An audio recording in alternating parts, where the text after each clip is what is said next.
नमस्ते अनि शुभ प्रभात सबै मनहरूलाई। म आज हाम्रै पौडेल बन्धुहरूको दाम्पत्य पराजुको मन्दिर भएको स्थानबाट सानो भिडियो बनाइरहेको छु। आज मौसम खराबीले गर्दा मैले केही देखाउन सकिनँ, तर यसबाट चारैतिरबाट हेर्दाखेरि एकदम मनमोहक दृश्य अनि हरियाली र हिमालका श्रृङ्खलाहरू देख्न पाइन्थ्यो, तर आज त्यो देख्न पाइएन।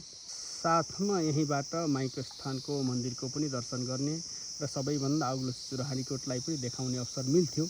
आज मौसम खराबीले गर्दाखेरि त्यसमा पनि असमर्थ रहेँ। यो मन्दिर स्थापनाको लागि सुरुमै समिति गठन गरेर कोष निर्धारण गर्ने र प्रथम समितिको एउटा संस्थापक सदस्यभित्र पर्छु। मैले नै समिति गठन गरेर यसको लागि रकम सङ्कलन गर्ने प्रयास गरेको थिएँ। त्यसैको देनले आज यो मन्दिर स्थापना भएको छ र हरेक सावन महिनामा यसमा पूजाआजा गरेर खिर खाने चलन छ। आउने सबै हामी पाहुना पौडेल बन्धुहरू यस बसमा बसेर रमाइलो गरेर यहाँ पूजा गरेर तलतिर बसेर खाने गरिन्छ।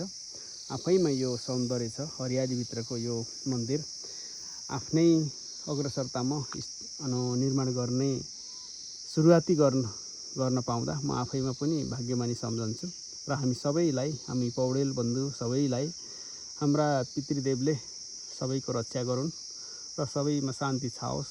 भाइ, सबै परिवार, सबै जनहरूमा खुसी, उमङ्ग अनि सुस्वास्थ्यको कामना गर्दै यो भिडियो यत्तिकैमा मैले बन्द गर्ने अनुमति चाहेँ।